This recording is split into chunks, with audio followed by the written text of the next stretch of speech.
contribution que nous faisons à la nation sur le plan économique, social et politique, c'est 2000 milliards. Et ces 2000 milliards sont repartis comme suit. 500 milliards de francs CFA, j'entends, c'est pour la survie médicale d'urgence et de remise à niveau.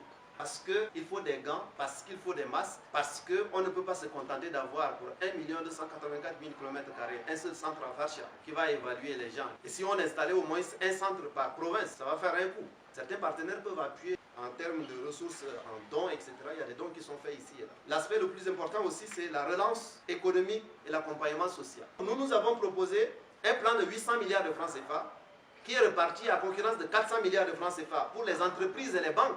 Notre ambition, c'est de se dire l'État doit être capable de garantir, par exemple, les emprunts des particuliers dans les banques. Demander aux banques de ne pas retirer, tenez, quand on va payer les salaires des gens doivent parfois payer 30% de leur salaire là, en termes de remboursement à la banque. Imaginez que pendant 3 mois, on dit non, les banques ne prélevez pas ça, l'État vous garantit un minimum, et puis vous laissez ça aux Tchadiens.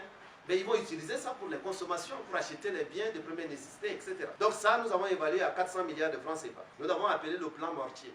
Pourquoi aussi? Parce que ces entreprises sortent à peine des 16 mesures, qui les ont asséchées aussi d'une certaine manière. Donc il faut leur redonner un peu d'énergie.